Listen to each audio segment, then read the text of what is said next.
All right, so in case you didn't know, I am definitely a bit of a product junkie. I just did my Glam Glow facial, and that was, I had a little sample of it. So I tried this one. It was very cool by Glam Glow. It's anti-aging. After that, I did my champagne facial, which is an oxygen infusion.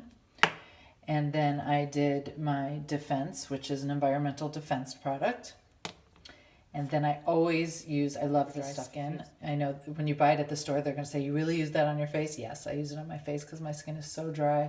And we live in the middle of nowhere, Minnesota, and it is super, super dry. So I use this. And then when we're getting ready to go out, which will be in about an hour, the Skin Medica Vitamin C and E Complex. And I actually use it as my primer. So all of my makeup peeps are probably going to tell me that I need a real primer. But you know what? This works really well.